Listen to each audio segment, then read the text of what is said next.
नमस्कार दोस्तों, जय हिंद, गुड मॉर्निंग। कैसे हो गए सभी।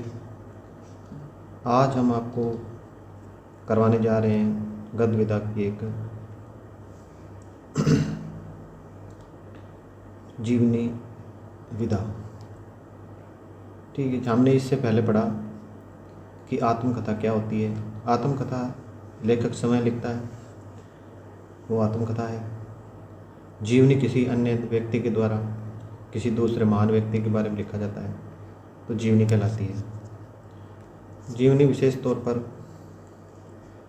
काफ़ी लिखी गई है। और अब जो मैं बताने जा रहा हूँ कि जो हमने पहले जो पढ़ा है, इस प्रकार हम क्लासेस डेली लेके आते रहेंगे। तो हमारे पास वीडियो बनाने के इतने ज़्यादा साधन नहीं है, पर फिर भी हम कोशिश कर रहे हैं कि चलो ठीक है, किसी न किसी के तो काम आएगा, इसीलिए हम बना रहे हैं वीडियो। और गद्य विधा जो मास्टर कैडर में लगी हुई है पंजाब में, खास करके वो पढ़ाई जा रही है। उसके अलावा वनडे एग्ज़ाम जो हिंदी का कोई भी है, DSSS भी है, UP TGT है, तो ये सभी के अंदर क्या है, ये हिंदी जीवनी का टॉपिक आता ही आता है। तो मेरा कहने का मतलब है कि ये जीवनी जो है आज हम करेंगे और बड़े ध्यान से इसे सभी ने करना है। तो हम शुरू करते हैं जीवनी टॉपिक को। जब कोई जीवनी क्या होती है कि जब कोई लेखक किसी अन्य महान व्यक्ति के जीवन का संपूर्ण विवरण क्रमवार रूप से महत्वपूर्ण घटनाओं के माध्यम से प्रस्तुत करता है, तब उसे जीवनी कहते हैं। एक बार फिर पुनः सुने कि जब कोई लेखक किसी अन्य महान व्यक्ति के जीवन का संपूर्ण विवरण क्रमबद्ध रूप में प्रस्तुत घटनाओं के माध्यम से प्रस्तुत करता है, तब उसे जीवनी कहते हैं। उसके बाद सामान्य रूप से क्या है कि किसी व्यक्ति विशेष के जीवन वृत्तांत को भी जीवनी कहते हैं। गद्य वृष्टि की विधा मानी जाती है। और पाश्चात्य विद्वान क्या है, लिटन स्ट्रेची ने जीवनी को क्या बोला है कि लेखन कला का सबसे सुकोमल और सहानुभूतिपूर्ण सोपान है बोला। तो इस प्रकार आगे बढ़ते हैं। आगे लिखा है कि एक विद्वान जॉनसन महोदय ने जीवनी के महत्व को समझाते हुए कहा है कि जीवनीकार का लक्ष्य जीवन की उन घटनाओं और क्रियाकलापों का रंजन वर्णन करना होता है जो व्यक्ति विशेष की बड़ी से बड़ी महानता से लेकर छोटी से छोटी घरेलू बातों तक संबंधित होती है। इसमें लेखक कहना चाहता है कि भाई जो राइटर लिखेगा किसी की जीवनी, तो उसमें बड़ा से बड़ा आएगा, तो उसमें छोटी छोटी घटनाएं भी लिखनी पड़ती है, तभी क्या होता है कि एक जीवनी अच्छी बनती है। उसके बाद शिल्पे क्या कहते हैं, शिप्ले कहते हैं कि technical terms of world literature में इसे कहते हैं कि जीवनी किसी व्यक्ति विशेष के जीवन की घटनाओं का विवरण है और अपने आदर्श रूप में वह प्रयत्नपूर्वक लिखा गया इतिहास है जिसमें व्यक्ति विशेष के संपूर्ण जीवन का उसके किसी अंश से संबंधित बातों का विवरण मिलता है, और ये आवश्यकताएं उसे एक साहित्यिक विधा रूप क्या है प्रदान करती है।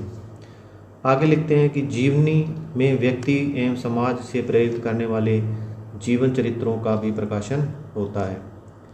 तो इसके बाद हम आगे बढ़ते हैं। आगे देखो कि हिंदी में सभी तत्वों से युक्त जीवनी लिखने का जो सर्वप्रथम श्रेय है जो कार्तिक प्रसाद खत्री जी को जाता है। तो ये बिल्कुल ध्यान में रखना है कि पहली जीवनी हिंदी में किसने सभी तत्वों से लिखी है, मतलब पहली जीवनी कौन सी है, कार्तिक प्रसाद खत्री की है। ठीक है, माने जाते हैं राइटर। हिंदी साहित्य की सर्वप्रथम जीवनी कौन सी मानी जाती है, गोपाल शर्मा शास्त्री की दयानंद दिग्विजय 1881 में लिखी गई। तो इस प्रकार ये मुख्य पॉइंट है, वो बड़े ध्यान से आपने ध्यान में रखने हैं कि हिंदी की सर्वप्रथम जीवनी कौन सी है, दयानंद दिग्विजय है, 1881 में लिखी गई और गोपाल शर्मा शास्त्री की है। उसके बाद हम ये देखते हैं भारतेंदु युग की कुछ जीवनियाँ हैं, उनकी हम बात कर लेते हैं। देखो, भारतेंदु हरिश्चंद्र के काल की है, विक्रम है, कालिदास है, शंकराचार्य है, रामानुजाचार्य है, रामानुज है, सूरदास है, लॉर्ड मेयो है, जयदेव है, बल्बाचार्य है और लॉर्ड रिपन है। कार्तिक प्रसाद खत्री ने लिखी, देखो अहिल्याबाई का चरित्र लिखा, शिवाजी का जीवन चरित्र लिखा, मीराबाई का जीवन चरित्र लिखा। उसके बाद आगे चलते हैं हम। देखो राहुल संस्कृतायन की ये बहुत महत्वपूर्ण है सभी। कार्ल मार्क्स का जीवन लिखा इन्होंने, लेनिन का जीवन लिखा इन्होंने, माओ ने तुंग का जीवन लिखा। माओ ने तुंग कौन है भाई? जिन्होंने चाइना के अंदर क्रांति लेकर आए साम्यवादी की, वो माओ जे तुंग है। स्टालिन लिखी इन्होंने। आगे देखो, आगे शिवरानी देवी मुंशी प्रेमचंद की पत्नी है, उन्होंने लिखा प्रेमचंद घर में है 1856 में। 88 अध्यायों में विभक्त है ये। अमृत राय कौन है भाई? मुंशी प्रेमचंद के बेटे, उन्होंने लिखा कलम का सिपाही, ये पक्का याद कर लेनी है। मदन गोपाल ने लिखी है कलम का मजदूर। ये तीनों रचनाएं सभी ध्यान रखना कि ये खास करके याद कर लेनी है कि कलम का मजदूर किसने लिखी है, कलम का सिपाही किसने लिखी है, प्रेमचंद घर में किसने लिखी है। तो प्रेमचंद घर में जीवनी लिखी है शिवरानी देवी ने, और कलम का सिपाही लिखी है अमृत रॉय ने, और मदन गोपाल ने लिखी है कलम का मजदूर। ठीक है, इसके बाद हम आगे बढ़ते हैं। कमल किशोर गोयकना ने लिखी है प्रेमचंद विश्वकोश, और गंगा प्रसाद पांडे ने लिखी है महाप्राण निराला। ये भी काफ़ी इंपॉर्टेंट है, बहुत बार पूछी जाती है। गंगा प्रसाद पांडे की लिखी हुई है। ठीक है, रामविलास शर्मा ने लिखा है कि निराला की साहित्य साधना 3 भागों में छपी है। ये बहुत महत्वपूर्ण है, इसको खास करके याद कर लेना। उसके बाद सूर्य प्रसाद दीक्षित की लिखी हुई है कि निराला की आत्मकथा। ठीक है, उसके बाद हम आगे बढ़ते हैं। उसके बाद हम देखते हैं कि आचार्य चंद्रशेखर शुक्ल ने लिखी है, रामचंद्र के क्या थे? रामचंद्र शुक्ल के भतीजे थे। उन्होंने लिखा आचार्य रामचंद्र शुक्ल जीवन और कृतित्व। ये बहुत बड़े व्यक्ति हैं, तो आलोचक रहे हैं, इनको खास करके इनको भी याद करना है कि आचार्य चंद्रशेखर शुक्ल रामचंद्र शुक्ल के भतीजे थे। उन्होंने आचार्य रामचंद्र शुक्ल लिखा जीवन और कृतित्व, और 1963 में लिखा। शांति जोशी सुमित्रा नंदन पंत की बहन थी, जिन्होंने लिखा सुमित्रा नंदन पंत जीवन और साहित्य, 1970 में लिखा। उसके बाद विष्णु प्रभाकर का आवारा मसीहा बहुत इंपॉर्टेंट है, जो आवारा मसीहा 1974 में लिखी गई, जो खास करके क्या है, बांग्ला के सुप्रसिद्ध रचनाकार कौन है? चट्टोपाध्याय जी के जीवन पर लिखी गई है। ठीक है, उसके बाद विष्णु शर्मा की देख लो अग्नि सेतु, ये महत्वपूर्ण है। उसके बाद हम चलते हैं आगे। विष्णु शर्मा की एक और जो याद करने वाली है, ये है समय साम्यवादी 1997 में राहुल संस्कृतायन की जीवनी है। ठीक है, उसके बाद रामकमल राय ने लिखी है शिखर से सागर तक, ये महत्वपूर्ण है। अमृतलाल नागर ने लिखी है चैतन्य महाप्रभु।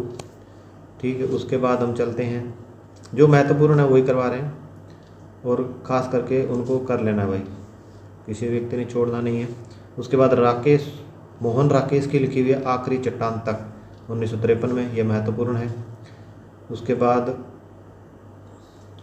शिव सागर मिश्र ने लिखी दिनकर एक सहज पुरुष, ये महत्वपूर्ण है, इसे याद करना है। उसके बाद भगवती प्रसाद सिंह ने लिखी मनीषी की लोक यात्रा, ये महत्वपूर्ण है। उसके बाद ज्ञानचंद जैन की कथाशेष अमृत नागर की जीवनी है। उसके बाद हम देखते हैं रामनिवास जाजू ने लिखी मरुभूमि का वह मेघ, घनश्याम दास बिड़ला की जीवनी है, ये महत्वपूर्ण है। डॉक्टर तेग बहादुर चौधरी ने लिखी मेरे बड़े भाई शमशेर बहादुर जी पर लिखी हुई है, ये याद करनी है। ज्ञानचंद जैन ने लिखी शेष कथा अमृतलाल नागर की जीवनी है, पक्का याद करनी है। कुमुद नागर ने लिखी वट वृक्ष की छाया में 2004 में अमृतलाल नागर की जीवनी है, ये पक्का करनी है। उसके बाद हम देखते हैं कि कमला संस्कृतायन, जो कि राहुल संस्कृतायन की जीवनी लिखी, इन्होंने महामानव महापंडित, ये बहुत ही महत्वपूर्ण है, इसे खास करके याद करना है। उसके बाद बिंदु अग्रवाल ने लिखी स्मृति के झरोखे से 1999 में, भारत भूषण अग्रवाल की जीवनी है। महिमा मेहता ने लिखी उत्सव पुरुष नरेश मेहता। तो इस प्रकार हमने देखा लगभग सभी जो इम्पोर्टेंट थी वो करवा दी। उसके बाद 2-4 और नोट करनी है तो कर सकते हो, मैं आपको करवा देता हूँ। कुमुद नागर की लिखी हुई है वटवृक्ष की छाया में, अमृतलाल नागर की बेटी ने लिखी है। शोभाकांत बापूजी लिखी है, शोभाकांत ने नागार्जुन पर लिखी है। उसके बाद एक सुशीला नायर ने लिखी है बापू के कारावास की कहानी। जैनेंद्र कुमार ने लिखी है अकाल पुरुष गांधी। घनश्याम दास बिरला ने लिखी है बापू। उसके बाद रतनलाल बंसल ने लिखी है सरदार भगत सिंह। उसके बाद रतनलाल बंसल ने एक और लिखी है अमर शहीद चंद्रशेखर आज़ाद। उसके बाद रामकृष्ण बेनीपुरी ने लिखी है सरदार वल्लभ भाई पटेल। तो इस प्रकार से लगभग जो जीवनियाँ मास्टर कैडर में आने वाली है वो लगभग सभी करा दी है। इस वीडियो को आपने बार बार देखना है और स्मरण करना है। अगर कोई जीवनी आपके नोट्स में नहीं है तो जो मैंने कराई है पक्का कृपया करके उसको अपने नोट्स में मेंशन कर लेना। और इनको याद करने का कोई ट्रिक नहीं है, इनको बार बार पढ़ना पड़ेगा। और ख़ास करके वीडियो मैंने किताब से बनाई है PDF बनाकर, तो इसमें सभी जीवनियों को मैंने लगभग कवर किया है और आप ये देख सकते हैं। इसी के साथ वीडियो को ऑफ करना चाहते हैं। धन्यवाद, सभी साथियों ने साथ दिया।